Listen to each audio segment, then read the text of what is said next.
Hey, good morning. Happy Wednesday, everybody. I have my cup of coffee. Actually, it got a little cold, so of course I put it in my coffee warmer on my desk. Heated it right up. Going to finish this up. Thanks for joining me as more talk than I finish my coffee, but maybe you finish your coffee while we learn a little bit more about Jesus, particularly these last moments in his life. Some of these things that we're seeing in this part of Matthew's account of his life are very well known. We're going to look at one of those today. Actually, this story, this account of what happened is recorded in all four Gospels. We're in Matthew chapter 26, and what happens is, as we saw last week, Judas comes to betray Jesus. He betrays him with a kiss. We talked a little bit about that. And by betraying him with a kiss, he points out to the mob that is behind him. And Matthew records that they're armed with clubs and spears. So a large crowd comes. Judas points out who Jesus is.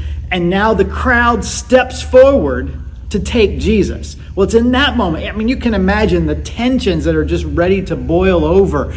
All that has happened in this last week of Jesus' life, his confrontation with the religious leaders, his upsetting the temple by turning over the tables of the money changers, all this stuff has sort of built tensions and built animosity between Jesus and some of the establishment there. And as they come out, as Judas, one of Jesus's followers, a disciple, betrays him, the disciples probably are on edge as they come to arrest him. One of them steps forward, takes a sword, strikes at one of the men in the crowd and cuts off his ear. Now, was he aiming to cut off his ear? You and I probably have to be honest and say, no, he was going for his head. He was going for a shot that would have seriously injured, if not killed, that man. This disciple was going to act immediately. And who is this disciple? Well, like I said, this account is recorded in all four Gospels, but I believe it's only John's Gospel that identifies the disciple that does this as Peter, which,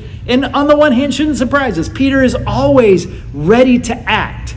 Peter is always anxious because of his great desire, his intenseness of following Jesus, maybe even the intensity of his personality. If there's something to be done, Peter is going to be the one to act. And so it's no surprise that here he strikes out, he tries to defend Jesus. And Jesus turns to him, and one of the remarkable things that happens is Jesus turns to Peter and rebukes him. By the way, also something we've seen happen. We've seen Peter take great moments of faith to speak up or act to defend Jesus, and often that's followed not too long after by Jesus having to rebuke Peter for being quite so impetuous. And of course, he does here. He tells Peter, put away your sword. And he actually submits. Jesus actually submits. He allows himself to be arrested and taken away. It's really a remarkable scene here. And again, recorded in all four Gospels, so pretty significant. Couple of things that I want us to kind of talk about today. One, let's talk about Peter. Let's talk about not the impetuousness of Peter, but can I use another word? The zeal of Peter. Zeal can be a good word. We can be zealous for something. And it is good, particularly as we think about our desire to follow God through Jesus, to be zealous to follow God, to be ready to act, to be that kind of, sometimes we call it on fire, that totally committed. And Peter's got that. But here's what we see in Peter. Our zeal can sometimes be misguided. Because as this moment comes, with all of the tension in it, with the tensions that have been building in the city of Jerusalem, with the arrest of Jesus imminent, Peter's zeal is to defend Jesus.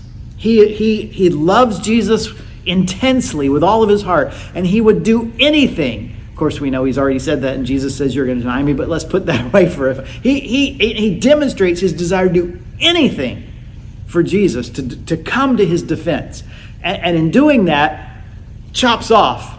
Probably, as I said, not trying to chop off an ear. His aim wasn't that good. Probably trying to do more harm than that. But hurts another. And that's a reminder to me that sometimes my zeal for Jesus can be misguided. And in my anxiousness, in my quickness, in my zealous action, thinking I've got to speak up for or defend Jesus or Christianity or whatever it is, often what I end up doing is I do more harm than good.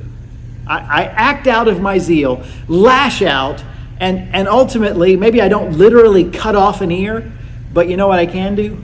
Make it that much harder for somebody to listen to my witness for Jesus as Messiah.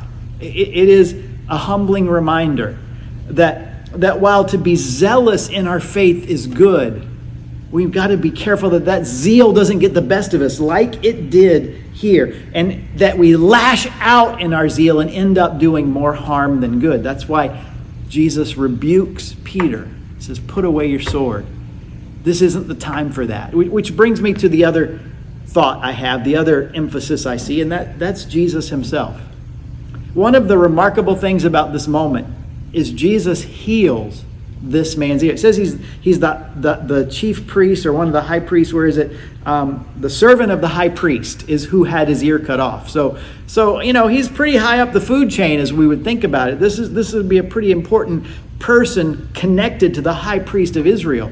And this would be one that Jesus has repeatedly, the high priest, the Sadducees, the teachers of the law, that Jesus has repeatedly come in conflict with. And yet in this moment, Jesus, as he often does, demonstrates great compassion and touches the man and heals his ear. Which is what? A demonstration of the incredible power that Jesus has. A reminder, even in this moment when he's about to be arrested, about to be tried, about to be crucified, just in the hours that will come, that Jesus possesses supernatural power. And this demonstrates it by healing, but with a touch, this man's ear. And he even says in Matthew's account, he says to the disciples after that, he says, do you not know that I could call upon my Father and he will put at my disposal more than 12 legions of angels? There's a song I remember from years ago. He could have called 10,000 angels. He could have called thousands upon thousands of angels to his defense. And he could have easily, by a word, defeated this mob. Which just reminds me of the humility of Christ. It reminds me as I see this.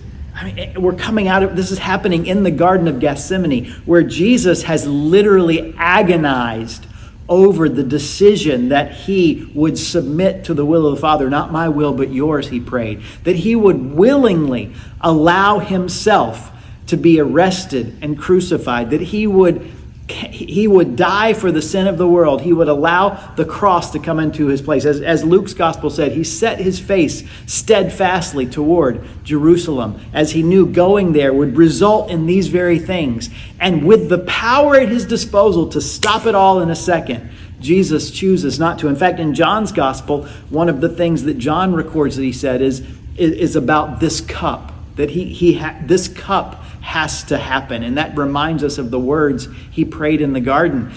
Father, let this cup pass from me. Nevertheless, not my will or thine. It reminds us of the cup that he just hours before celebrated and passed and shared with his disciples. That was the cup of the new covenant in his blood. All that word cup in John's gospel connects all of that together for us and reminds us that Jesus knew and was willing humbly to submit to this so that he might die for sin. In fact, another writer says it was for the joy set before him that he endured the cross, despising its shame. God demonstrated his love for us, another writer says, and that while we were yet sinners, Christ died for us. All of this tells us that it's God's great love, Jesus' great love, Jesus' humility and obedience to the Father that allowed him to go through with this crucifixion, this agonizing act of torture and death because of his great love for us. How humbling to know, and a reminder of just how great the love of God is, the grace of God is, and the forgiveness of God made available through the death of Jesus is for us. He invites us to look upon him and to turn in faith to him. This moment is well known. It's recorded, as I said, by all four gospel writers. It was an important one for all of them, and yet it's a reminder to us. In our zeal, don't be misguided, and follow the example of the humility of Jesus Christ, our Savior. Well, hey, those are my thoughts today. I'm going to finish up the little bit of coffee here, go about the rest of the things I've got on my agenda. Hope you have a great Wednesday. Hope to see you soon. We'll be here Sunday morning, 9 o'clock. We're in Matthew chapter 23, just a few chapters before this, seeing some of that conflict Jesus had with these very religious leaders that were behind these efforts to arrest him. So, hey, hope to see you then. Hope you have a great week, and we'll talk to you soon.